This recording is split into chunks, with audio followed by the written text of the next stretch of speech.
All right, folks, welcome back to the show. It's been a really great episode of Getting In so far, and I would encourage you, if you're just watching one of our Skype videos, to go on back and have a look at another video to see all of the segments from today, because they've been really great. And this one will also be excellent, I have no doubt. We are talking about financial aid forms, and I think that the most common phrase when we talk financial aid is FAFSA. But there is another form that is out there that we want to talk through for today, because I think a lot of families are going to encounter it when they're applying for financial aid this fall. And joining me to talk about this new and special, I guess it's not new, is Stacy McFeeters. Hey, Stacy, welcome back to the show. Hey, Ian, thanks so much. Yeah, definitely not new. Not new. I knew No, they were no. using it back at Reed when I was at Reed in the late 2000s. So it's been around for quite a while. And we're talking about the College Scholarship Service, CSS. Is that right? CSS, yep, profile. Profile. And people just call this the profile. Mm-hmm. And it is often, is there ever a case where the profile is required, but not the FAFSA? For college review, absolutely not. The FAFSA is the primary form that's always required. The profile is usually the sort of secondary optional form. Gotcha. Okay. So let's just start with the profile as a form on its own, given that it might show up here or there, and we can talk a little bit about that. It's usually going to go along. It's always going to go along with the FAFSA when it does. So when is it available? And how do families know if they're required to complete it for any of their schools? Yeah, absolutely. So like its application counterpart, the FAFSA, the profile is officially available today. So October 1st of the senior year for students who are applying for next year. Yep.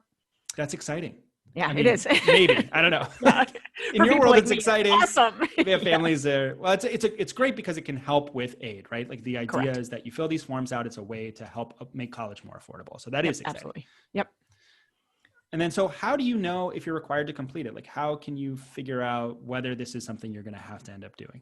Yep. So really what I encourage families to do when they have their finite list of schools to which the student is applying or some semblance of a list, you're always going to have that checklist that tells you when the application is due and what's required from the admission perspective. My piece of advice is put the same sort of spreadsheet together for college finance or financial aid. You want to check to see what the deadlines are. Are there special deadlines for ED and EA? What forms are required? And it's that what forms are required section that is going to tell you whether or not a college requires the profile. In sort of quick, short form, the profile is required by about 300 colleges, universities, and scholarship programs. Okay. Often we say that it tends to be more private colleges and universities who have more money to spend, but that's not always true. We do have some public schools like University of Virginia, University of Michigan, UNC Chapel Hill, who also require profile. Gotcha. So don't want people to make that assumption, but just know that it's about 300 college, university, and scholarship programs. And I think that this can be a thing where if you're a parent and you want to find a way to help support your student, they say, hey, I've got this application stuff. I'm working on my essays. I know my deadlines. This is a space where you can create your spreadsheet. You can go and look at all of the schools. You can start doing something to help support this process as well. So there's some great, I think, teamwork that can be done here where 100%. Parents are looking at the financial aid piece and students are looking at the college admissions piece. Why would a college want the profile? I mean, they've already got the FAFSA. So what's the difference between one form and the other? Great question. So the FAFSA tends to be fairly straightforward. Now, for families who've never completed it, I'm avoiding using the word fairly simple because for families who haven't done it, I'm sure they don't feel that way. Yeah. However, it's pretty straightforward. They're going to ask biographical information. They're going to ask income and asset questions for both parents and students. And that's kind of it. So the FAFSA is going to give you this EFC or expected family contribution that is somewhat reflective of what the family can contribute. Profile digs deeper. So what schools use it for is very often schools are going to make very significant contributions of their own funds to help meet families' financial need. So when they're awarding money, they're going to award federal aid, state aid, but a lot of money is coming from the schools. It's those schools that are very generous with their money that tend to require profile. And the reason they do is they're going to dig a little bit deeper to see what the family's real ability to contribute is so that when they give their money away, they give it to the families that need it the most. So they're going to go a little deeper than the FAFSA. They're going to ask some more detailed questions that are not asked on the FAFSA.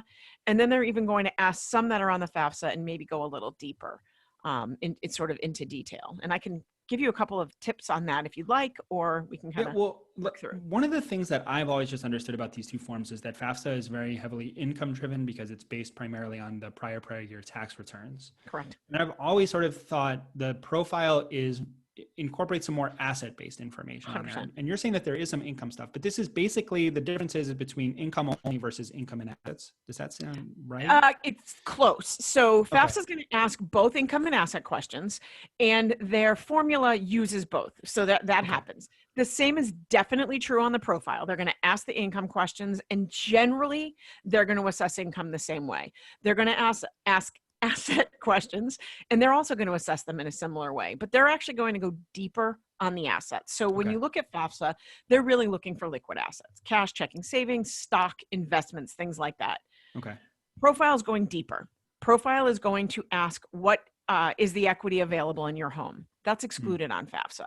They're going to ask if your family owns a business or a farm. Also generally excluded on FAFSA. So they're going to go a little deeper, and they're going to look a little bit further into the asset question than the FAFSA does. Gotcha. So what are some of these? You said that there were some tips that you might have for how to fill out that CSS profile. What are some suggestions that you might make for families as they're sitting down to start to work on this thing today? So I think a couple of things, because as you've probably heard us say, we're going to be looking at some of the same questions. I usually will tell families, when you know you have to tackle both, you're always doing the FAFSA. When you know you have to tackle both, start with a profile. Why is that? It's a little more detailed. You have to answer every question on the profile, which means you're going to need to have your tax returns. You're going to need to have your W-2s. You're probably going to need some asset information.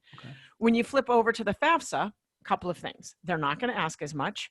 They have the opportunity for you to interface with the IRS. So if you can do that, you don't even have to have completed those income questions. So it's sort of that tackle the harder piece first, then you know you've done it, and you've got the information you need to do the FAFSA second. So that's one of the things that I generally will tell folks is start with profile if you have to do it. And then you can sort of really simply pivot over to the FAFSA. Then you're going to feel like the FAFSA is a piece of cake. And am I right in assuming that any school that has the profile it's not going to be optional? If profile is something that school uses, then it's going to be required if you want to apply for financial aid of any kind?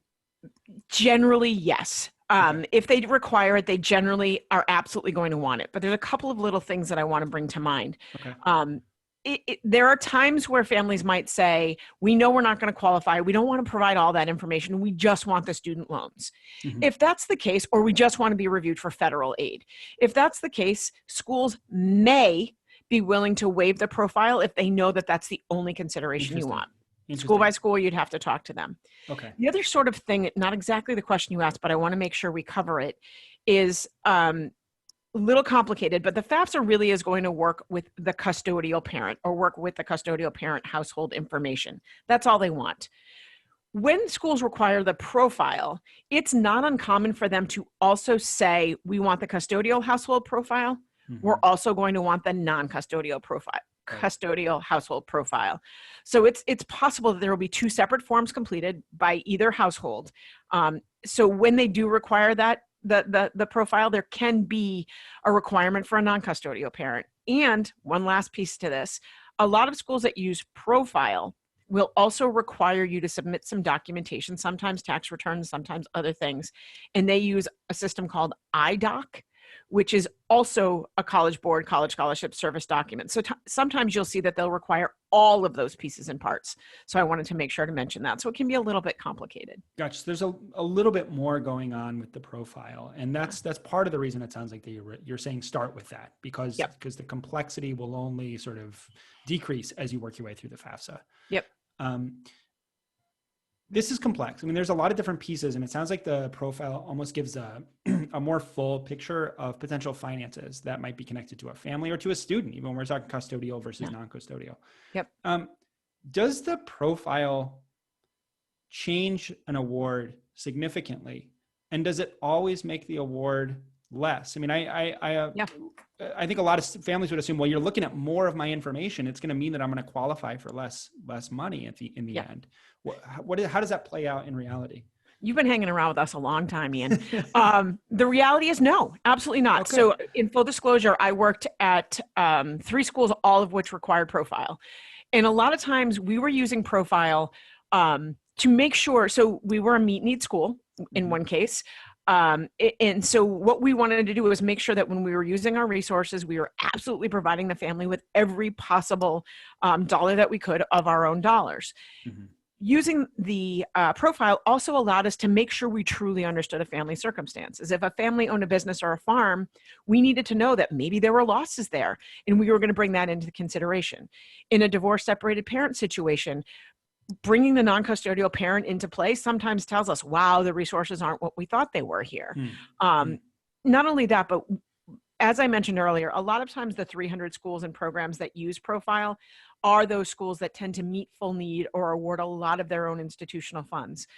So they really are digging pretty deep and have some latitude in their policies. So they might say, we're looking at home equity, and maybe a family's only significant asset is that home equity. They might then say, oh, we're not going to use all of that. We're going to cap some of that. So schools have a lot of latitude when using Profile because it's really determining how they spend their money. So there's a lot of sort of different things at play. I want to go back to that non-custodial parent form briefly, just because I've heard a lot of conversation about that. And I think they're usually one of those extenuating circumstances we would hear from families is, I just can't get in touch with the non-custodial parent, or there's no way that she or he is going to fill out this form for me. What happens in cases like that with the profile? So most schools will have a policy around the non-custodial parent, whether it's, unwillingness, unable, maybe they never were a part of the student's life. So there is always some sort of recourse. Most schools will allow you to complete some sort of a appeal or waiver form. Explain the circumstances. Most schools are extraordinarily flexible and recognize this is the situation, and they will be pretty flexible around that question. And then one of the things that you always say that I'm going to say this time is just be in touch with these financial aid officers. 100%. Email them, give them a call, talk about your case, ask questions. It's really important to communicate. For those families who maybe have done the profile in prior years for other students and are coming back to the profile this year, or maybe they've been doing it just for one student again and again, are there changes from prior years for this year? Yep. So the one change that's significant, and it's something that I think is really important to note, is this year Profile is asking a question about COVID and any financial circumstances that your family may have encountered as a result of the COVID-19 pandemic. That's good. This is super important. You may recall from past conversations we've had about the FAFSA. The FAFSA doesn't allow families to explain anything other than the questions that are asked. The profile does. And in this year, it feels like it's in 2 ways. 1, there's a special circumstance box where you can freeform enter some information. And 2, they are specifically asking if your family has been affected by COVID. This is where you as a family can share that information on a form.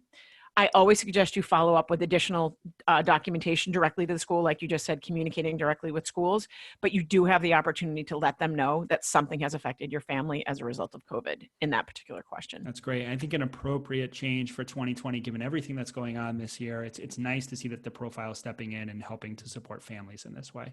Agreed.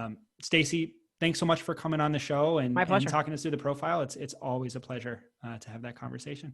Absolutely. Thanks, Ian. All right, folks, that does it for today's show. And I hope that you've enjoyed the conversation that we've had today. I certainly have enjoyed all 3 conversations.